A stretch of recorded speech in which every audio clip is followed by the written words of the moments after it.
Hello guys, നമുക്കിന്ന് ഗോതമ്പ് പൊടി വെച്ചിട്ട് പാത്രത്തിൽ എങ്ങനെ അപ്പം ഉണ്ടാക്കാമെന്ന് നോക്കാം. പഴം, പീര, ശർക്കര നീര്, ഏലക്ക പൊടിച്ചത് ഇത്രയും ചേർത്തിട്ട് നമുക്ക് എങ്ങനെ അപ്പം ഉണ്ടാക്കാമെന്ന് നോക്കാം. അപ്പം ആദ്യം നിങ്ങളോട് പറയുകയാണ്, ഞാൻ വീണ്ടും എൻ്റെ ചാനൽ സൂപ്പർ സിമി എന്നാണ്. എല്ലാവരും എൻ്റെ ചാനൽ സബ്സ്ക്രൈബ് ചെയ്യുക, ഷെയർ ചെയ്യുക, ബെല്ലൈക്കൺ ക്ലിക്ക് ചെയ്യുക, ലൈക്ക് ചെയ്യുക. ഓക്കെ, മറക്കാതെ ചെയ്യണേ എല്ലാവരും. അപ്പം നമുക്ക് വീഡിയോയിലേക്ക് പോവാം.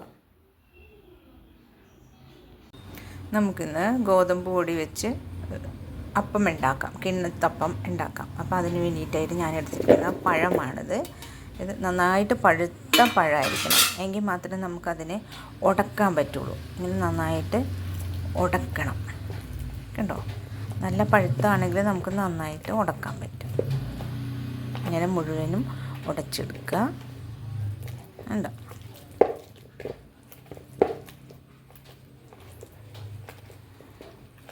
നന്നായിട്ട് നമുക്ക് പഴം വീട്ടിൽ വാങ്ങിക്കുമ്പോൾ ആ പഴമൊക്കെ പെട്ടെന്ന് പഴുത്ത് പോകുമല്ലോ. അപ്പോൾ അങ്ങനെയുള്ള ഇതിനൊക്കെ വേണ്ടിയിട്ട്, അങ്ങനെയൊക്കെ വരുമ്പോഴത്തേക്കും ഇങ്ങനെയുള്ള പലഹാരങ്ങൾ നമുക്ക് ഉണ്ടാക്കാം. അപ്പം പഴം ഇരുന്ന് വേസ്റ്റായി പോകുകയില്ല. തീരെ നിവൃത്തിയില്ല, നമുക്ക് ചെടികളുടെ കടയ്ക്കിട്ട് കൊടുക്കാം. വീട്ടിൽ കോഴി അങ്ങനെയൊക്കെ ഉണ്ടെങ്കിൽ അവർക്ക് കൊടുക്കാം. നന്നായിട്ട് ഉടച്ചെടുക്കാം. നമുക്കിതിലേക്ക് ഗോതമ്പ് പൊടി ചേർക്കാം.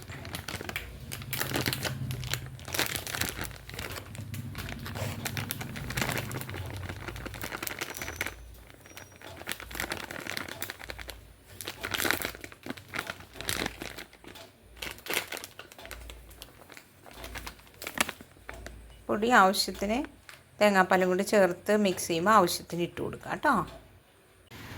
തേങ്ങ പാലൊഴിക്കുന്നതിലും നല്ലതേ പീര ഇടുന്നതാണ്. എന്താണെന്ന് വെച്ചിട്ടുണ്ടെങ്കിൽ ശർക്കര പാനിയും കൂടി ഇതിലേക്ക് വരുന്നതുകൊണ്ട് വെള്ളം കൂടുതൽ വരും. അപ്പോൾ നമുക്ക് ആവശ്യമുള്ളതിനേക്കാൾ കൂടുതൽ ക്വാണ്ടിറ്റി കൂടിപ്പോവും. അപ്പം ഞാനതുകൊണ്ട് പീരയാണ് കേട്ടോ ഒഴിക്കുന്നത്. തേങ്ങാപ്പാൽ ഒഴിക്കേണ്ട ആളുകൾക്ക് അങ്ങനെ ചെയ്യാം. ഓക്കെ,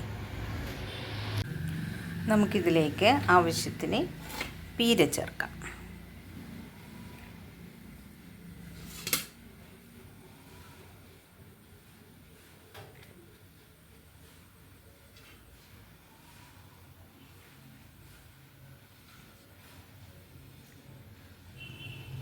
ഇനി നമുക്ക് ശർക്കര പാനി ഒഴിച്ചു കൊടുക്കാം. കണ്ടോ, ഒഴിച്ചിട്ടുണ്ട്. ഞാൻ കുറച്ചും കൂടി ഒഴിച്ചു കൊടുക്കാം. നമുക്കിത് കൈകൊണ്ട് നന്നായിട്ട് മിക്സ് ചെയ്ത് കൊടുക്കാം.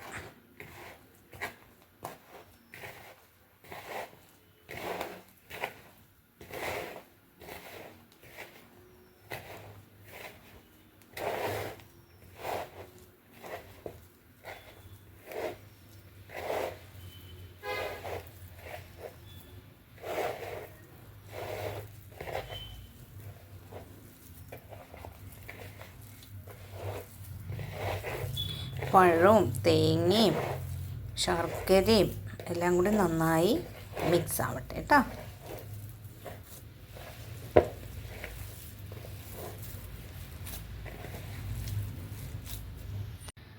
നമുക്കിതിലേക്ക് കുറച്ച് തിളപ്പിച്ചാറിയ വെള്ളം ഒഴിക്കാം. അതൊന്ന് ലൂസായി കിട്ടാനായിട്ടാണ്. എന്നിട്ട് നന്നായിട്ട് കൈകൊണ്ട് തന്നെ മിക്സ് ചെയ്യാം. കുറേശ്ശെ ചേർത്ത് കൊടുത്ത് ലൂസാക്കി എടുക്കണം. നമ്മളിങ്ങനെ കൈകൊണ്ട് ഇങ്ങനെ ആക്കുമ്പോൾ അതനുസരിച്ച് അവിടെ സോഫ്റ്റായി വരികയും ചെയ്യും. വേണ്ട, ഇത് അത്രയും പശ പോലെ ഇരിക്കുമല്ലോ.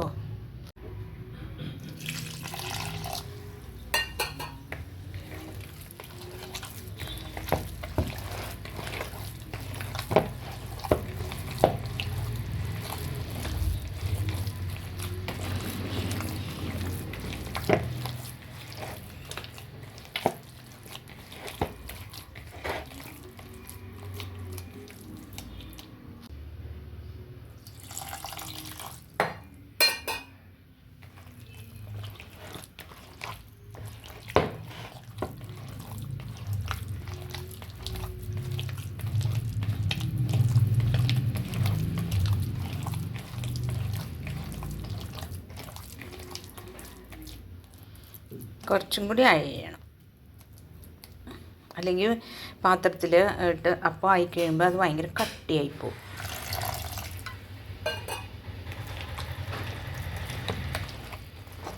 നല്ല സോഫ്റ്റായിരിക്കും.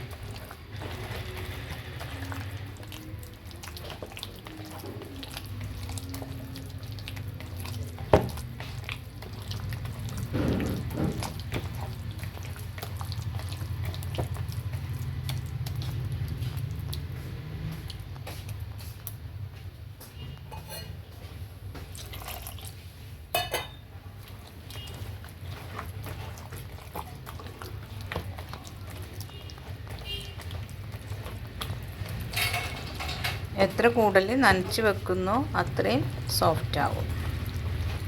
എന്ന് വിചാരിച്ച് ഒത്തിരി വെള്ളം പോലെ ആയി പോകരുത് കേട്ടോ. ഇനി ഒരു 2-3 മണിക്കൂർ, അതിൽ കൂടുതൽ ഇരുന്നാലും കുഴപ്പമില്ല, നമുക്കിനി വൈകിട്ടുണ്ടാക്കിയാലും മതി. അപ്പം നന്നായിട്ട് ഒന്ന് കുതിർന്ന് അതൊന്ന് സോഫ്റ്റായി വരാനായിട്ട് സമയം കൊടുക്കണം. ഓക്കെ, ഇടയ്ക്കൊന്ന് തുറന്ന് നന്നായിട്ട് മിക്സ് ചെയ്ത് കൊടുക്കാം കേട്ടോ. അപ്പോൾ അത് ഒന്നും കൂടി നമുക്ക് നന്നായിട്ട് സോഫ്റ്റായി കിട്ടും. എന്നിട്ട് കുറച്ച് നേരം കൂടി ഒന്ന് വെക്കാം. ഇനി നമുക്ക് അപ്പം വേവിച്ച് തുടങ്ങാം. അതിനായിട്ട് സ്റ്റൗ കത്തിച്ചിട്ടുണ്ട്.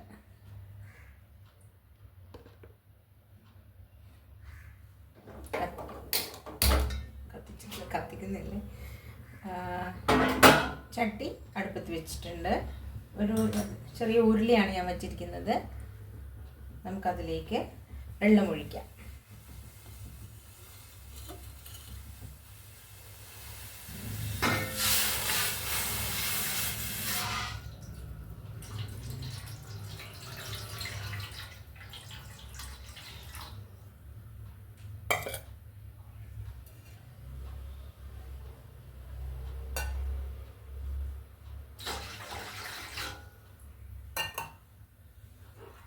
നമുക്ക് പാത്രം വെക്കാനുള്ള തട്ട് എടുത്ത് വെക്കാം.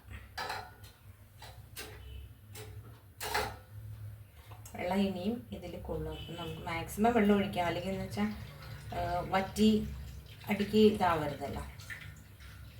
വെള്ളം അത്യാവശ്യം കൊള്ളണം ഉരുളി. അതുമാത്രമല്ല ഗോതമ്പ് ആയതുകൊണ്ട് വേഗം വേവുകയും ചെയ്യും. നല്ലൊരു ധൈര്യത്തിന് വെള്ളം കൂടുതൽ ഇരുന്നോട്ടെ. ഓക്കെ, ഇനി നമുക്ക് ഇതിലേക്ക് വേണ്ട പാത്രം എടുത്ത് വെക്കാം. ഈ പാത്രമാണ് ഞാൻ എടുത്ത് വെക്കുന്നത്. ഞാനൊരു പാത്രം മാത്രമേ ഉണ്ടാക്കുന്നുള്ളൂ. അപ്പോൾ അതിന് ഒരു വലിയ പാത്രം എടുത്തിരിക്കുന്നത്. ഈ പാത്രം എടുത്ത് വെച്ചിട്ടുണ്ട്. ഇനി നമുക്ക് ഇതിലേക്ക് നെയ്യിടാം.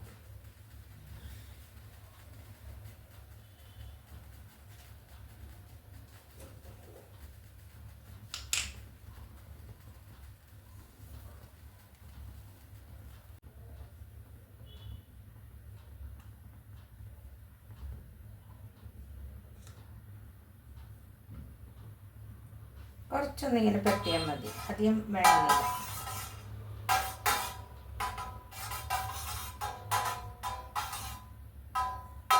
ചൂടാകുമ്പോൾ അത് എല്ലായിടത്തേക്കും ആയിക്കോളും.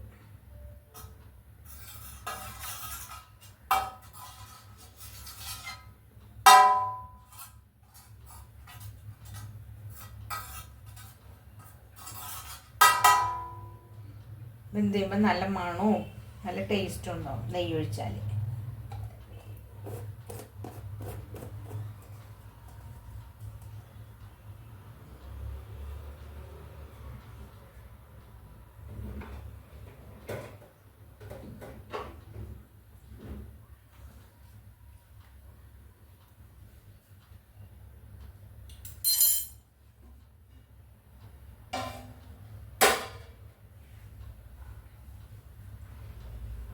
ഇതാണ് ഞാൻ കലക്കി നേരത്തെ വെച്ച ഗോതമ്പ് പൊടി, തേങ്ങ, ശർക്കര ഒക്കെ ചേർത്ത് മിക്സ് ചെയ്ത് വെച്ചത്.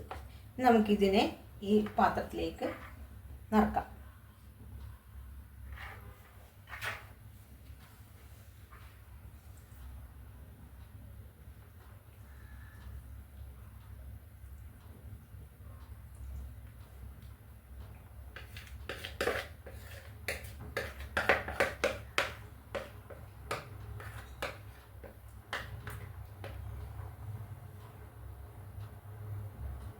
മീതെ ഒന്നിങ്ങനെ പരത്തി കൊടുക്കാം.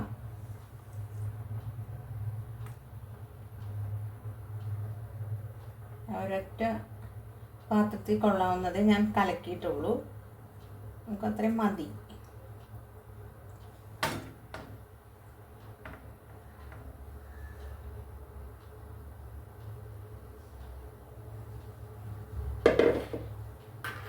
ഇനി നമുക്കിത് മൂടി വെക്കാം. മൂടിയിട്ടുണ്ട്.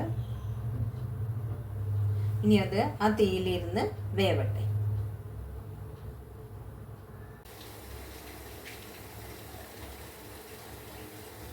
കണ്ടോ, നന്നായിട്ട് ആവി വരുന്നുണ്ട്.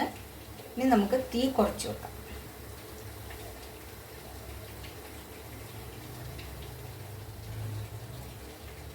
ഇത് നോക്കാം. കുറച്ച് നേരമായി ആവി വരാൻ തുടങ്ങിയിട്ട് നമുക്കൊന്ന് തുറന്ന് നോക്കാം. വെന്തിട്ടുണ്ട്.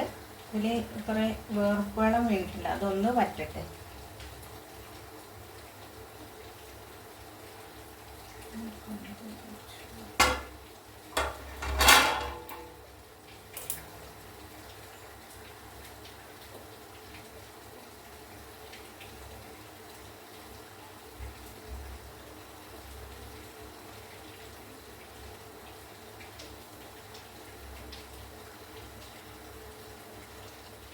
വെന്തിട്ടുണ്ട്. ഇനി ഇതിൻ്റെ മുകളിൽ വേർപ്പെള്ളം വീണ് ഇങ്ങനെ കിടക്കുന്നുണ്ടേ. അപ്പം അത് നമുക്കൊന്ന് തുറന്ന് വെച്ച് വറ്റിക്കാം. പെട്ടെന്ന് വറ്റിക്കോളും. അതുവരെ അങ്ങനെ ഇരിക്കട്ടെ. തുറന്ന് തന്നെ ആവിയിൽ ഇരിക്കട്ടെ കേട്ടോ.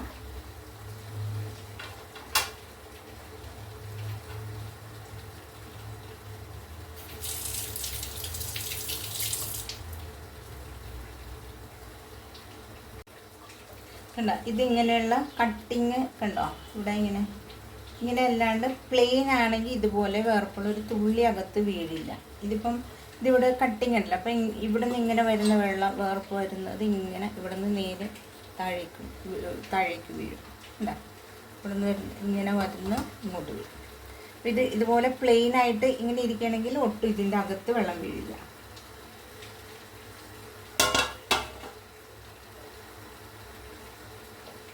പറ്റുന്നുണ്ട് നന്നായിട്ട്. പെട്ടെന്ന് വറ്റിപ്പോവും. തുറന്ന് ഒന്ന് വെച്ചാൽ മതി. ആ വേർപ്പുകളെല്ലാം വറ്റിയിട്ടുണ്ട്. ഇപ്പം ആ നെയ്യാണ് ആ മീതിയിൽ നിൽക്കുന്നത്. ഇനി ഇത് നമ്മൾ കട്ട് ചെയ്ത ശേഷം ഈ ഓരോ പീസും ഒന്ന് ഓവനിലും കൂടി വെച്ചിട്ട് ചൂടാക്കി കഴിച്ചാലുണ്ടല്ലോ നല്ല ടേസ്റ്റ് ആയിരിക്കും. ആ ഇതിലുള്ള ജലാംശം കുറച്ചും കൂടി ഓവനിൽ വലിച്ചെടുത്ത ശേഷം നമ്മളെടുത്ത് കഴിക്കുന്നത് കുറേ കൂടി ടേസ്റ്റ് ആയിരിക്കും കേട്ടോ. അങ്ങനെ ചെയ്യാൻ പറ്റുന്ന ആളുകൾ അങ്ങനെ ചെയ്യും. ഇതിപ്പം ഞാനൊന്ന് ആവിയിൽ തന്നെ വെച്ചിട്ടുള്ളൂ.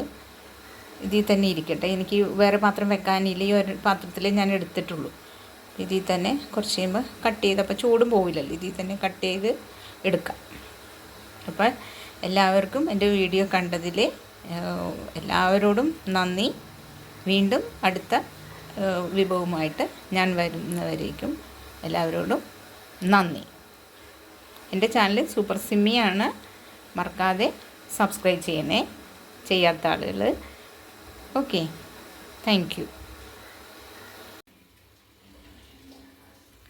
വീണ്ടും ഈ പാത്രം ഇങ്ങനെ നമ്മൾ മൂടി, ഒരു കാര്യം കൂടി പറയാൻ വേണ്ടിയിട്ട് വന്നതാണ്. നമ്മൾ ഈ പാത്രം ഇതിപ്പം നമ്മളിത് ഇരുന്നത് നമ്മൾ വീണ്ടും മൂടി വെക്കുമല്ലോ, ഇപ്പോൾ കട്ട് ചെയ്യാത്തതുകൊണ്ട്. അപ്പം അതിന് ഇത്തിരി ഏറ് പോകാൻ പാകത്തിന് സ്പേസ് ഇട്ടിട്ട് വേണം. കണ്ടോ, ഇതുപോലെ ഇത്തിരി സ്പേസ് ഇട്ടിട്ട് വേണം മൂടാൻ. അല്ലെങ്കിൽ അതിലെ ത്തിൽ മുഴുവനും വേർപ്പള്ളം വീഴും. ഇങ്ങനെ മൊത്തത്തിൽ അടച്ചു വെച്ചാൽ വീണ്ടും ഇതിൻ്റെ ഈ അരികത്ത് നിന്നുള്ള വെള്ളം നേരെ താഴേക്കാണ് വീഴുന്നത്. അപ്പോൾ അത് ഉണ്ടാവാതിരിക്കാനാണ് ആവി പുറത്തേക്ക് പോകാൻ സൗകര്യം കൊടുത്തിട്ടുണ്ടെങ്കിൽ അങ്ങനെയുള്ള പ്രശ്നം ഉണ്ടാവില്ല. അപ്പോൾ അതെല്ലാവരും ശ്രദ്ധിക്കുക. Okay, thank you.